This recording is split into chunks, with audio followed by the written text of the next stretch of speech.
British Columbia Institute of Technology acknowledges that our campuses are located on the unceded traditional territories of the Coast Salish nations of Musqueam, Squamish, and Tsleil-Waututh.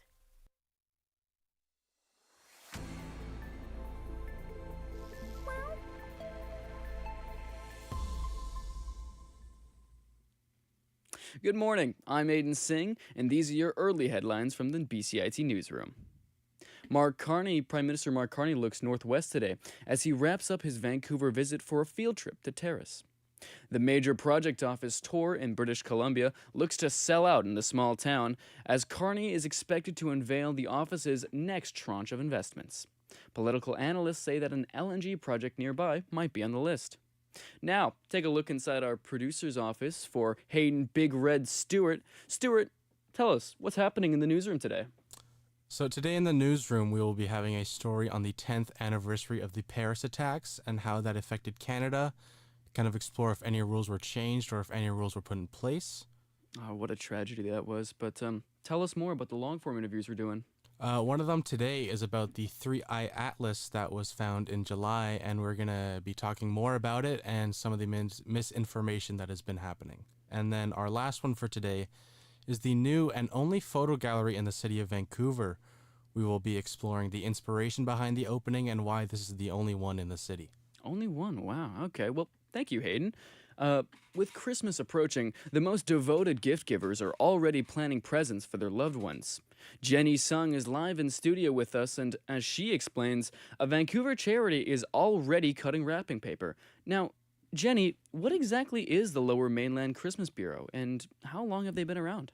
So they're actually a non-profit charity and an organization that basically collects gifts and toys during the holiday season, so that when the kids they're smiling when they wake up on Christmas Day, and they've been around for like a long time, like 1930 apparently. Wow, 1930, that's impressive. Now, what kind of toys are they looking for specifically?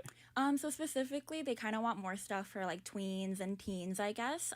So less stuffed animals because apparently they have cuteness overload there. So for the older kids, maybe some hockey gear, some everyday stuff like backpacks, water bottles, board games, and even like concert tickets and like sporting event tickets, like hockey game tickets and stuff. Wow. Tickets. Yeah. I had no idea you could even put that on the Christmas wish list. I know. Anyways, thanks, Jenny. Yeah, of course. Now, the Canadian Coast Guard will be launching a new offshore science vessel today. It's the newest and largest boat built for the Coast Guard under the National Shipbuilding Strategy. Reporter Nate Elms was at the Seaspan shipyard today to learn more about the vessel and its role in Canada's oceans. The CCGS Naluk-Napaluk will serve the Canadian Coast Guard primarily as a science and research vessel, specializing in studying how climate change will impact Canadian oceans. However, Director of Shipbuilding with the CCG, Jeffrey Smith, stated that its role is not limited to just scientific pursuit. Ocean science is also a part of our identity towards sovereignty. If we are present and mapping it and understanding it, we exert our rights as a coastal state with greater confidence. The launch of the CCGS Naluk-Napaluk comes less than a year after Prime Minister Mark Carney announced a $420 million investment to better exert Arctic sovereignty. While this new vessel is not part of said investment, its presence in Canadian Arctic waters and the science it conducts will only help to further the initiative. Nate Elms, BCIT News. Foreign Affairs Minister Anita Anand says her talks with her American counterpart during G7 meetings in Ontario's Niagara region did not touch on stalled Canada-U.S. trade talks. Asked repeatedly at yesterday's closing news conference whether she had spoken with Secretary of State Marco Rubio about bilateral trade, Anand said the issue falls under the purview of Canada-U.S. Trade Minister Dominic LeBlanc.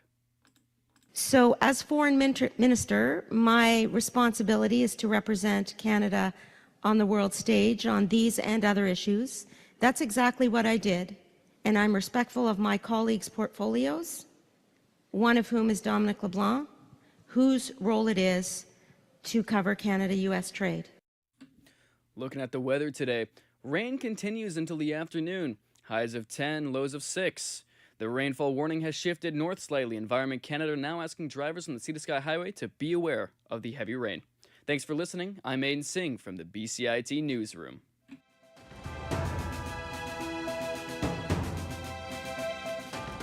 Stay tuned for more on BCIT's 1680 The Crow.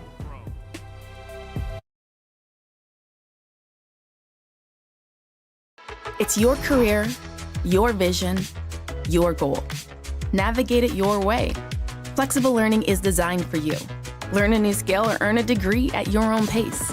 BCIT, flexible learning for a complex world.